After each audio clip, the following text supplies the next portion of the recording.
Então a gente pode dizer, né, que a oferta é tão espiritual quanto a oração.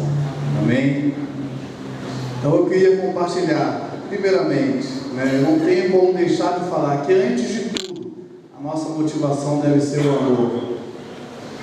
Até eu vou falar aqui sobre 3 pilares, né, desse assunto. Não é um seminário sobre finanças, então não dá para abordar profundamente cada assunto, mas eu vou falar aquilo que eu creio ser o mais importante, eu creio que o Espírito quer que a gente ouça hoje, né? Durante esses dias do congresso também a gente vai estar aqui falando sobre oferta, né? Um tempo bem mais rápido, claro, mas citando algumas coisas. Mas vamos começar lá. Temos que começar do início, e o início de tudo é o amor. Porque a palavra diz, né? Ainda que eu venda tudo que tenha e distribua aos pobres, se não tiver amor, nada serei. Então é possível, e eu falo isso, né? É possível você sem amor dar uma grande oferta, dar tudo que você tem, mas é impossível alguém que ama não dar. A maior expressão de amor da Bíblia foi Jesus na cruz. A palavra diz o quê? Que Deus amou o mundo de tal maneira que Ele deu, né? Quem ama dá. Minha esposa aqui é descendência judaica, né? Se você chegar para um judeu e falar, olha, eu te amo muito, ele vai falar, mas o que você já fez por mim? Porque, né, no Ocidente, na nossa vida, essa palavra de amor já ficou até meio banalizada. Eu te amo, eu te amo. Mas o judeu sabe, se você me ama, eu sei que eu posso contar com você. O apóstolo João diz, filhinhos, não ameis de palavra, mas de fato e de verdade, né? Ou seja, com atitude, né? E quando a gente fala de oferta, a gente tem que falar que a nossa motivação tem que ser o amor, né? Tem que ser o amar ao Senhor. E eu lembro de um texto que eu acho muito lindo, né? Quem aqui conhece a história de Jacó? Se não conhece a história, conhece a fama, né? Aquele irmão ali é um Jacó, você sabe que é um muquirana, né? Tem um escorpião no bolso. E a palavra diz que ele trabalhou 7 anos para casar com Raquel. Na verdade, depois trabalhou mais 7, porque enrolaram ele lá, o seu sogro. Mas diz que ele trabalhou 7 anos de graça para casar com a sua esposa, né? Você imaginar Jacó, até quem não é crente conhece aí a fama de Jacó, trabalhar 7 anos de graça. E o mais lindo que diz assim, ó, que para ele foi como poucos dias, porque ele muito a amava. Para Jacó foi fácil trabalhar 7 anos, porque o amor era muito grande. E eu costumo dizer, se alguma coisa que a gente faz para o Senhor está chata, está pesada, é porque tem faltado esse amor. Por isso que a palavra diz que a gente deve voltar ao primeiro amor. Porque se Jacó, que era Jacó, achou fácil trabalhar 7 anos, porque tinha muito amor, nada pode ser tão difícil para a gente, né? E se a gente ama o Senhor realmente, não pode ser difícil a gente servir o Senhor com o nosso dízimo e com a nossa oferta. Amém? Ainda existe uma boa notícia, esse amor pode crescer. A gente vê na história de Pedro, né, quando ele negou a Cristo 3 vezes, ele achava que tinha um amor, mas a gente viu ali que não tinha, e ele mesmo viu, realmente, o meu amor não é isso tudo. Mas a história diz que no final da sua vida, ele foi crucificado de cabeça para baixo, porque não era digno de morrer como seu Senhor. Então, ainda que naquele momento, no início, o seu amor falhou, a gente viu que esse amor cresceu. Então, se você hoje está achando, poxa, meu amor, então não está essas coisas, porque eu acho tão difícil ofertar com o meu melhor, tão difícil servir o Senhor com o meu melhor, eu quero te dar uma boa notícia, ele pode crescer, amém? Ele pode desenvolver. E existe um grande conflito nisso, porque quando a gente entende, amém, temos que ofertar com amor, temos que servir ao Senhor com amor, mas como eu vou servir o Senhor com amor e ter uma expectativa de uma colheita, ter uma expectativa de receber algo em troca, né? Às vezes na nossa mente, né, isso às vezes fica muito interesseiro, se eu amo eu dou e pronto. Mas a palavra de Deus nos garante palavra diz que nós devemos crer que Deus existe e que Ele é galardoador daqueles que o buscam. O nosso Deus é um Deus recompensador. Ele gosta de recompensar. E qual pai que não gosta de recompensar o seu filho, não gosta de abençoar o seu filho? Então não é conflitoso você entender que você está dando ao Senhor porque você ama ao Senhor, mas que existe sim uma recompensa por isso. Porque eu quero não, porque a palavra diz. Mesmo se não existisse, por isso que a motivação tem que ser essa. Mesmo que não existisse recompensa, eu daria. Eu sempre digo que quando eu me converti, não entendia nada disso. Mas eu estava naquele primeiro amor, eu amava tanto a Deus que eu sempre estava. Normalmente eu dava tudo. Né? O André aqui, meu parceiro aqui, meu amigo, e bem no começo da minha conversão, que já era, a gente passou um grande perrengue junto numa empresa que a gente teve, né? E eu ainda não era casado, e assim, não conseguia tirar nenhum real, né? Durante um ano, assim, foi luta mesmo. E minha avó me dava R$50 toda semana. Toma aí você passar a semana, saber que eu estava maluco, e aqueles R$50 era realmente o sustento da semana. Claro que eu morava ainda com a minha mãe, né? não passava fome, mas era um dinheiro que eu almoçava, aquelas coisas. E às vezes eu ia no culto, algumas vezes, aqueles R$50, né, rolava um momento do ofertório, da oração, eu dava aqueles R$50. E aquela situação perdurou, né? Eu vou falar um pouquinho sobre semear e colher, mas só para você entender. Depois, quando as coisas aconteceram, eu dei ofertas muito maiores do que R$50, né? Eu vou contar algumas delas, mas esses R$50, algumas coisas que eu fui receber depois, de herança, de família, de tudo, Deus me lembrava, lembra daqueles R$50? Está aí a sua colheita. A palavra diz que cada semente tem um tempo, né, para colher. E era interessante que Deus me lembrava dos R$50. Eu dei ofertas bem maiores, Deus falou, mas aqueles R$50 moveu o meu coração. Amém? Então, eu estava falando sobre esse conflito, né? Não deve existir. Normalmente a gente anda em dois extremos, ou temos que dar por amor, e se eu quiser alguma coisa em troca é pecado, ou não, eu vou dar minha oferta, é um título de capitalização, no dia que eu quiser eu vou recolher, eu vou ficar rico, e eu não posso passar nenhum problema nessa área, porque senão não está funcionando, né? E não é nenhum nem outro, né? É sim uma aliança de amor, né? Mas claro que Deus pode nos tratar. Quantos homens de Deus foram tratados na palavra, né? E eu vou contar um pouquinho também daquilo que eu fui tratado, mas o que eu quero falar, antes de tudo, que seja por amor, mas que você tenha assim no seu coração uma expectativa de resposta, uma expectativa de milagre, uma expectativa de colheita, porque senão a Bíblia não falaria. A Bíblia diz, enquanto o céu existir, enquanto a terra existir, haverá semeadura e colheita, verão, né, e inverno, sol e chuva. A terra ainda existe? Estamos aqui, amém? Então, semeadura e colheita ainda está valendo. E é um princípio tão poderoso que o próprio Deus se submeteu a esse princípio. Quando Ele ofereceu Jesus, o que Ele queria? Uma grande colheita, uma grande família. Nós somos esse fruto. E Isaías diz que Jesus olhou o resultado, olhou o fruto do seu sacrifício e se alegrou. Então eu e você somos frutos de um grande sacrifício.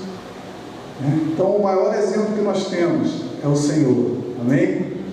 Então você pode ter no seu coração sim, Senhor, eu creio que aquilo que eu semear eu vou colher. Senhor, não é interesse, eu te amo, mas a tua palavra diz, então eu posso sim ter uma expectativa. E como é importante ter expectativa.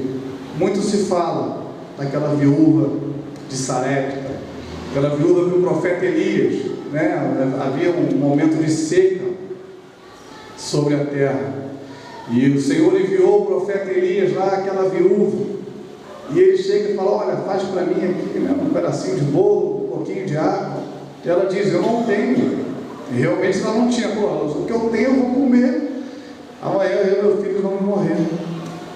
O que ele fez? Gerou uma expectativa no coração dela, olha, se você me der, não vai faltar. O que é isso? É gerar uma expectativa no coração. E eu quero hoje gerar uma expectativa no seu coração. Se se você me der, não vai faltar. Ela falou, então tá bom, então eu vou dar. E aquele milagre foi tão poderoso. A palavra diz que durante, acho que foi 2 anos e meio que durou a chuva, a partir daquele período, não faltou azeite. E eu fico imaginando no dia de hoje, uma lata de leite em pó, porque era uma botija. E você imaginar 2 anos e meio, você lá fazer uma mamada à sua filha, aí vai lá no dia seguinte, 3 mamadas por dia, e durante 2 anos e meio, na mesma lata, não faltar o pão. Foi esse o nível de milagre que ela viveu. Porque o nível de sacrifício foi gigante, porque era tudo que ela tinha.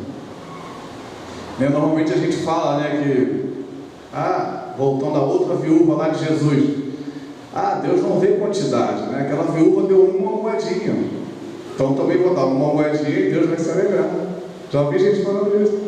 Uma moedinha daquela viúva era tudo que ela tinha, então é muita coisa. Se é tudo que você tem, com certeza Deus vai se alegrar. Não estou dizendo aqui que você tem que dar tudo que você tem. Eu estou dizendo aqui que tudo que você tem que estar à disposição do Senhor. Um caso na Bíblia, Deus falou, vai, vende tudo que você tem e me entrega. Que foi daquele jovem rico. É o único caso na Bíblia que você vê isso. Eu sempre falo, caramba, Jesus foi cruel com ele, logo ele que era rico. Mas a Bíblia diz que Jesus olhou, o amou e falou isso. Jesus falou, olha, existe algo maior do que isso. Seu coração está cheio disso, mas existe algo que é superior a isso. Então é um caso específico, é um caso que a Bíblia aponta, mas não é uma regra.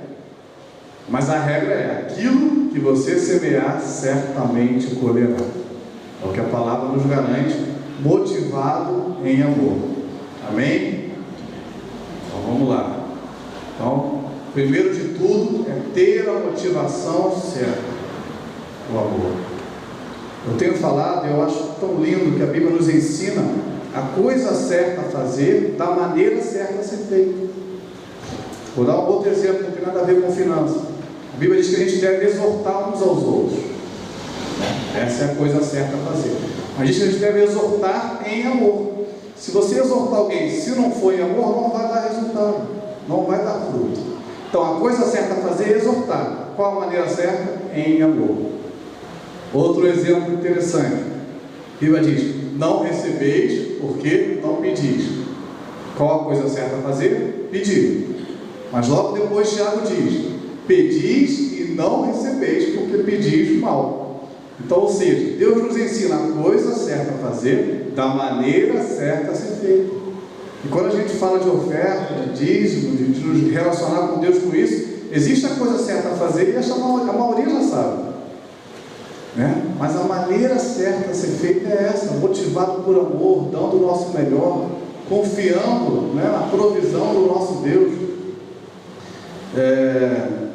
A primeira vez na Bíblia, estou falando aqui várias primeiras vezes para você entender. A primeira vez na Bíblia que aparece a palavra Jeová Jireh, o Deus da provisão, foi quando Abraão foi entregar Isaac.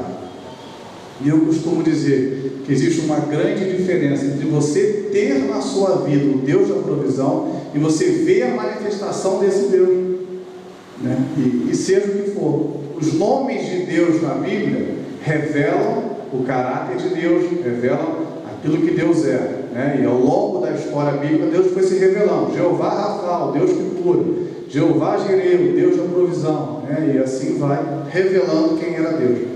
Abraão teve a revelação do Deus da provisão no momento do sacrifício. E tem muita gente que quer ter a revelação do Deus da provisão antes do sacrifício, sem fazer o sacrifício. Foi no momento do sacrifício que Deus falou a Abraão, eu vou prover. Jeová Jireh, Deus proverá para si um cordeiro. Não foi à toa que Deus falou, não, agora eu vou mostrar a Abraão que eu sou Deus. Não, foi no momento do sacrifício. Então você ter esse Deus na sua vida, quantas pessoas, eu tive um bom tempo atrás muitas experiências de cura também, de milagres, de horário, fui lendo esse livro, fiquei cheio de fé, e a gente vê que tantas pessoas ficam doentes e não têm essas experiências, porque eu sou melhor, ou porque fulano que tem é melhor. Não, Porque ele teve a revelação do Deus da cura. E quando a gente tem a revelação do Deus da provisão, a gente realmente vai confiar, realmente vai fazer a coisa certa, e a coisa certa vai funcionar. Porque a palavra diz: tudo que o homem semear, certamente colherá. Tudo é tudo. Mas agora, existe um tempo. O tão importante essa questão do amor é porque existe um tempo. E quando a sua motivação não é o amor, você vai e traz a sua oferta. Aí passou um mês, não aconteceu nada, você falou: não valeu de nada, não funcionou. Mas quando você é motivado por amor, a palavra diz que o amor nunca desiste. Quando a sua motivação é o amor, você nunca desiste. Você continua. Seja o que for, o pastor Geraldo sempre brinca comigo que ele tem pena de mim. Ele me vê fazendo ofertório terça, domingo, há quase uns 10 anos. Como é que você fala tanto sobre isso? E a verdade é que falar sobre isso está englobado toda a nossa vida cristã: entrega, adoração, fé, confiança, crer naquilo que a palavra diz. Semear e colher não é só oferta, é tudo. Tem que semear na sua esposa o amor, tem que semear nos seus filhos a educação, para depois você colher bons filhos. Então engloba toda a nossa vida cristã. Então não é tão difícil falar sobre isso. É que normalmente a gente acha que isso não é tão espiritual. Isso eu resolvo do meu jeito, eu vou trabalhar, eu vou... E a gente não entende que a nossa provisão vem do Senhor. Tendo trabalho ou não, porque se houver um problema de luta, de guerra, o Deus da provisão continua sendo o nosso Deus. Amém? Eu tive muitas experiências nessa área. Essa questão de semear e colher, ela tem algumas variáveis. Uma é o tempo. Mas lá em Gálatas diz, não nos cansemos de fazer o bem, porque no tempo certo colheremos. Então existe um tempo certo. Quando eu estava lembrando dessas ofertas aí, de R$50, existia o tempo certo. E quando aconteceu os milagres, foram muitos milagres. Tudo que eu tenho, eu sempre falo isso, nem é bom falar isso, mas sinceramente, tudo que eu tenho não é fruto do meu trabalho. Eu trabalho bastante até hoje, mas tudo que eu tenho foi Deus que me deu por outros lados. É claro, temos que trabalhar. O apóstolo Paulo diz: aquele que não trabalha, não coma. Não porque está desempregado, é claro, aquele que não quer trabalhar. Então, o trabalho é muito importante. Mas tudo que eu tenho foi Deus que me deu por outros lados. Porque realmente foi bênção de Deus. E algumas coisas que aconteceram, e Deus me lembrava: lembra daquela oferta lá. Para que eu soubesse que existe um tempo de Deus, existe um tempo de maturação, e a gente vê que na própria lei da agricultura isso é real. Quando o apóstolo Paulo compara esse momento de ofertar, fazer de semear e colher, para justamente a gente entender, principalmente naquela época que se vivia disso, todo mundo sabia o que era plantar e colher. E ninguém planta sem ter uma expectativa de colher. Você conhece alguém que tem uma roça aí, vai lá, lança, só, se der, deu, se não der, tá bom. Dá um trabalho danado, tem que arar a terra, tem que jogar semente. O cara está ali doido, quando é que vai vir a chuva, quando é que vai ser o tempo da colheita? E se o apóstolo Paulo usa esse exemplo, se a Bíblia usa esse exemplo, é que a gente tem essa expectativa. Vai haver. Ainda não chegou. Não quer dizer que eu não possa ter lutas, eu vou falar um pouquinho sobre isso daqui a pouco, mas a colheita vai vir, seja no tempo de Deus, mas ela vai vir. Amém? Existe um tempo. A palavra diz também que cada semente gera um fruto da sua espécie. A gente não pode definir muito bem isso, mas eu também tenho algumas experiências sobre isso.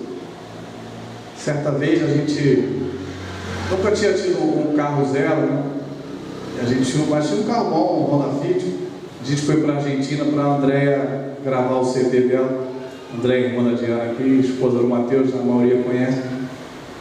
E eu deixei o meu carro aqui com o pastor João Milton no Rio de Janeiro. Aqui não, lá, olha aí, só no Rio. E o pastor adorou o carro, ele gostou do carro, o carro realmente era muito bom. E na época ele estava sem carro. E a gente, durante a viagem, o Mateus, a gente começou a se sentir, e o Mateus também estava sem carro.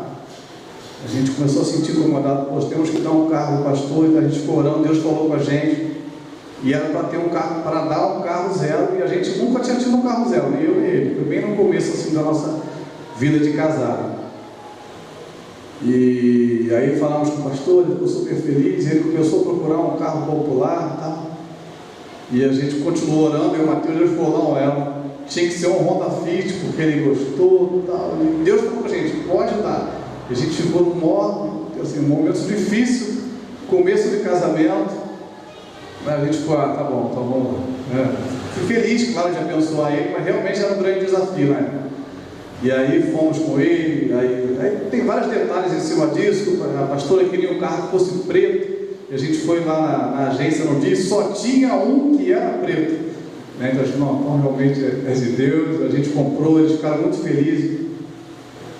E naquele mesmo mês, né, uma das tias aí da Diana, a avó da Diana acho que já tinha morrido há 5 ou 6 anos, e ela tinha uma sala comercial, que a gente nem sabia que tinha, nem imaginava que tinha. Naquele mesmo mês, a tia liga para ela e fala, olha, a vovó tinha uma sala, ela vendeu, e sobrou um dinheiro aqui para vocês, né? E o dinheiro era exatamente o dobro do Honda Fit que a gente tinha comprado. Aí comprou um eu e um Mateus com esse dinheiro, no mesmo mês, né? Então aquilo que cada semente gera uma semente da mesma espécie, né? E aí, naquele mesmo mês a gente estava nós 3 de Honda Fit, era um carro que a gente gostava, não é propaganda do Honda Fit não,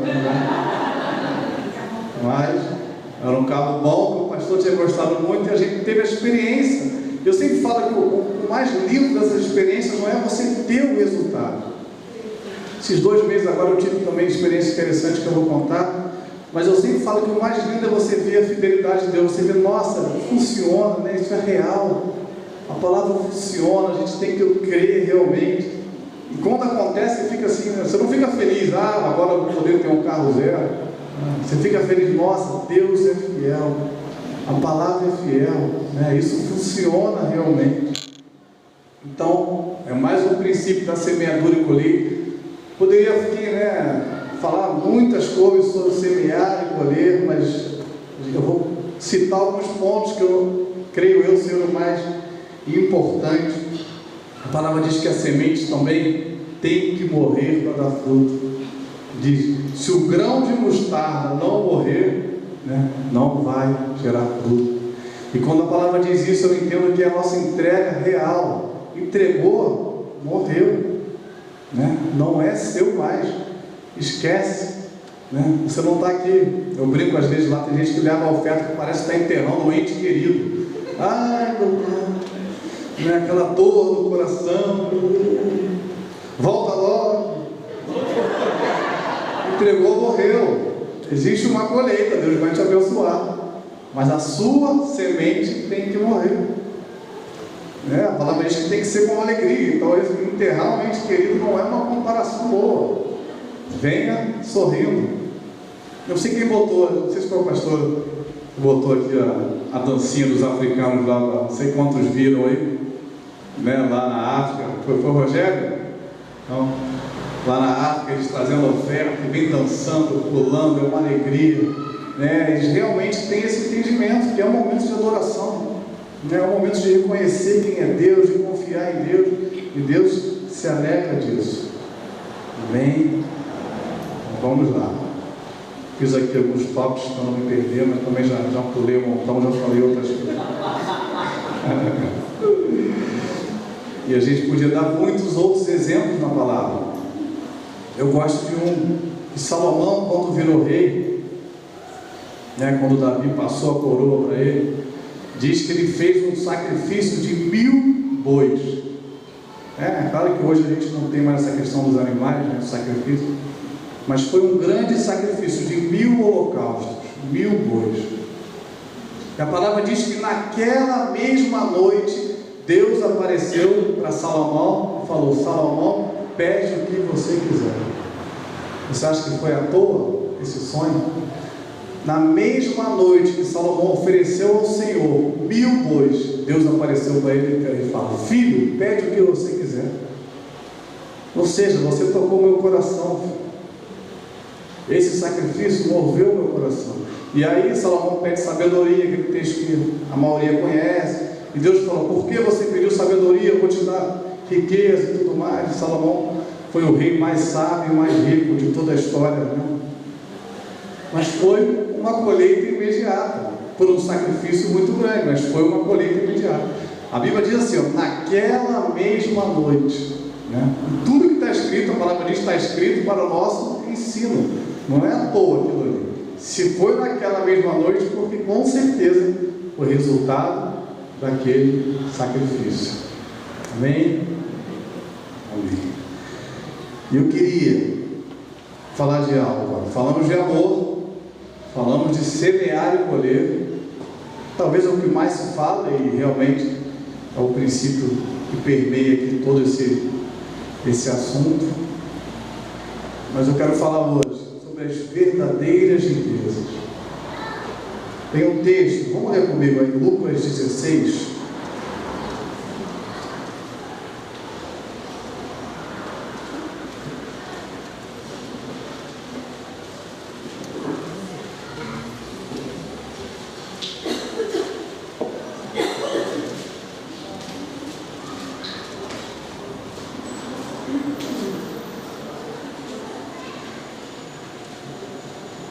Lucas 16, só o 11.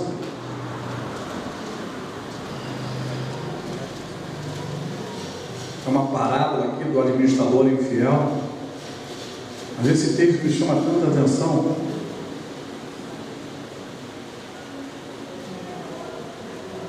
Que a palavra diz assim, ó. Está aqui, mas não tem importância, né? Está todo mundo aí comigo. Quem não está comigo, por um crente aí do seu lado. Bem, olha. A gente também usa, o pessoal maioria não leva nada para quem procura. Se, pois, não fores fiéis com as riquezas desse mundo, em algumas versões dizem as riquezas de origem justa, mas está falando sobre as riquezas desse mundo. Quem vos confiará a verdadeira riqueza? Então eu creio, eu costumo falar que a gente entender esses princípios, viver isso, é além de você ter uma colheita ou não. Porque tem gente que diz, estou nem aí para a colheita, posso ser pobre mesmo, não ligo para isso, né? Não quero ter nada. Primeiro que não deveria ter esse pensamento, que esse pensamento é um pensamento egoísta, porque a Bíblia diz que o Senhor nos abençoou para a gente ser um abençoador. Se você não quer nada, amém, mas tem muita gente que precisa. Então, se Deus quer te abençoar, é para te fazer um abençoador. É um texto interessante que diz, né, que aquele que roubava, não roube mais, antes trabalhe, para que tenha o que repartir. Não é para que ter o que se sustentar, é para que ter o que repartir, porque Deus sempre pensa em nos abençoar para que a gente venha a ser um abençoador. Esse é sempre o princípio. Mas voltando ao texto, a Bíblia diz: se a gente não for fiel com as riquezas desse mundo, com os nossos recursos, com aquilo que a gente tem, com aquilo que Deus nos deu, Ele não vai nos confiar as verdadeiras riquezas, as riquezas do céu. A palavra diz que as verdadeiras riquezas o ladrão não rouba. Sou crente, dou dízimo, dou bastante oferta, já fui roubado. Porque as riquezas desse mundo, claro que existe uma proteção, claro que são casos e casos, mas a Bíblia diz, falou para os discípulos, que essa riqueza desse mundo, o ladrão rouba, a ferrugem corrói. Eu moro em frente à praia lá, as bicicletas das crianças, passa um mês, está todo enferrujado, a gente tem que levar no lugar. Tá? Ferrugem corrói, a traça destrói. Lá na porta minha, lá da cozinha, está com cupim. As coisas desse mundo passam. E Deus nos falou: se a gente não for fiel com elas, as verdadeiras riquezas não nos serão confiadas. As riquezas do céu, a paz do Senhor, a alegria que nós temos no Senhor, tudo aquilo que Deus nos prometeu. A gente tem que tirar nossos olhos dessa terra também. Claro que Deus quer nos abençoar, nunca falo contra isso. Eu nunca vou trazer um evangelho que diz: não, Deus quer que você sofra, passa perrengue a vida inteira e no final você vai ser salvo. Não é isso que eu entendo. Eu creio em Deus abençoador. né? Mas os nossos olhos não podem estar só nisso aqui. A palavra diz que a gente não deve gastar o nosso dinheiro naquilo que não é pão, e nem o nosso suor naquilo que não satisfaz, ou seja, naquilo que vai perecer, naquilo que é passageiro. A grande recompensa não está nesse mundo. Deus é um Deus recompensador, e eu já falei aqui, nós vamos viver aquilo que Deus prometeu. Você crê nisso? Amém. Mas a palavra diz lá em Apocalipse: eis que veio em breve, e comigo trago a recompensa. A grande recompensa vai vir com o Senhor. Os nossos olhos devem estar nelas, né? As riquezas desse mundo vão passar. É claro que é bom, é claro que Deus nos usa para abençoar uns aos outros, mas elas vão passar. Agora, as verdadeiras riquezas, essas devem ser o nosso alvo. E por isso que quando eu leio esse texto aqui, é além de ter uma colheita ou não, porque diz que se a gente não for fiel com aquilo que Deus nos dá, aquilo que é verdadeiro, aquilo que é eterno, isso não será confiado a nós. E aí diz, né, na sequência também: se não vos tornares fiéis na aplicação do alheio, quem vos dará o que é vosso? E eu fui entender esse texto também, né? Que na verdade nada que é nosso realmente é nosso. Está no mesmo contexto da outra. As riquezas desse mundo, tudo que Deus nos confia são recursos, mas não é nosso, é alheio. Se a gente não for fiel naquilo que não é nosso, mas Deus confiou a nós, né?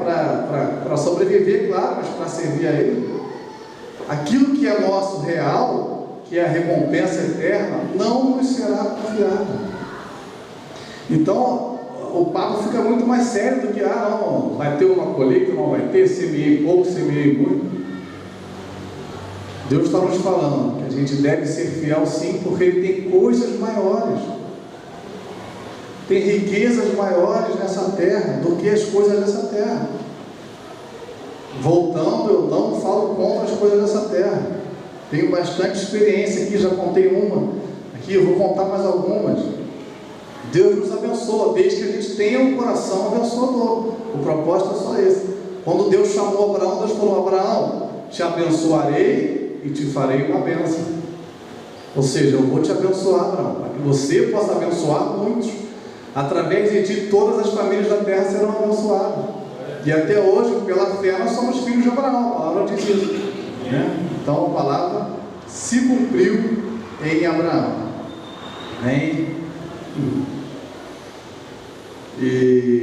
Então vamos lá, recapitulando: motivados, movidos por amor, semear e colher, e entender que existem riquezas superiores. Tem um texto que fala sobre isso. Eu queria que você abrisse comigo em Hebreus 10.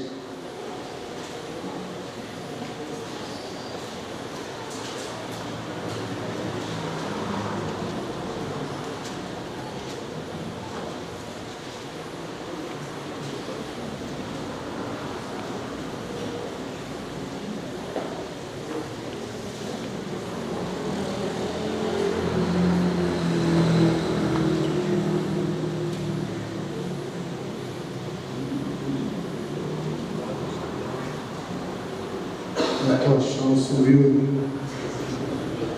Jesus.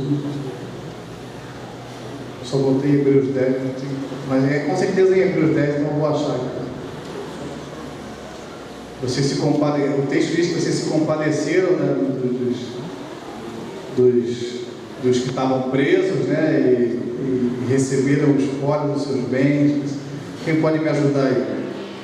Em Hebreus 10, né? Achei. 10:34. Olha aí, sumiu, mas voltou, hein? Deus é bom.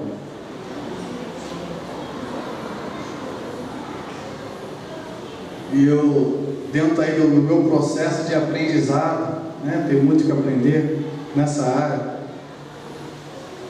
Eu creio que eu passei por essas etapas. Comecei sendo motivado por amor, mesmo sem entender, eu não entendia nada. Vai semear, vai colher, não estava nem aí para isso, sinceramente. Eu amava o Senhor, eu queria dar, gastava tanto dinheiro com loucura, né? Eu me converti, eu falei, não, eu quero dar tudo. E essa motivação é muito boa. E depois a gente vai entender, não que entender seja ruim, mas eu sempre digo que é mais importante você amar muito do que você entender muito. Tem gente que entende muito, não ama nada, não dá nada, né? Então, eu creio que eu passei esses processos de amar muito, né? De viver essa experiência de amor e querer dar tudo. Depois ter experiências de colheita assim rápidas, como eu contei essa do carro e algumas outras, né? De viver experiências, ver funcionar, ver Deus abençoar. E essa terceira etapa, de entender que existem riquezas superiores, essa normalmente é uma etapa mais dolorida, porque você não começa a ver as respostas tão rápido. Claro que Deus quer nos amadurecer, que a gente aprofunde nele, mas você começa a semear e de repente não vê a resposta tão rápido como você imaginava, ou como você já viveu. E aí você começa a se questionar, será que eu estava enganado? Será que não era isso mesmo? Mas como a gente falou no início, né, existe um tempo, e se a gente é movido por amor, a gente não vai desistir, vai continuar. Mas houve um tempo, né, uns 2 anos para cá, e agora começou a mudar isso, que as coisas começaram, que as fontes começaram a se encerrar, né, que várias coisas começaram a dar errado, assim, que você via, que a gente buscou, claro, e a gente entendia que era Deus. E quando Deus quer tratar, Senhor, eu sou dizimista, mas Deus nos ama. Ele não trata a gente porque Ele quer o nosso mal, Ele trata porque Ele quer o nosso bem, né? E às vezes dói, né? Alguns tratamentos dói. E houve um tempo de seca, que Deus estava me ensinando que existem verdadeiras riquezas. Não é só isso que você está olhando, existe algo muito maior, muito mais precioso. E durante esses 2 anos, algumas coisas assim, que não tinha como, né, assim, tinha que dar certo, que era coisa rotineira, estava errado. Aconteceu alguma coisa, a gente fechou uma loja e as coisas começaram realmente a dar errado. De 2 meses para cá, né, eu creio que já dentro desse processo de aprendizado, Deus já começou a abençoar, mas faz parte. E eu creio que quando a gente tem esse entendimento realmente pleno, né, que nossos olhos estão no Senhor, na eternidade, que essa vida vai passar, que existem riquezas superiores a essa, a gente está pronto para receber tudo aquilo que Deus tem. Nosso coração está pronto para ser abençoado e para ser um abençoador. E por isso que é importante essas etapas. E aí, vamos ler esse texto em Hebreus, abrir aí, mas não li. Hebreus 10, 34, né? Falando aqui de alguns, né, que sofreram por amor ao Senhor, diz assim, ó: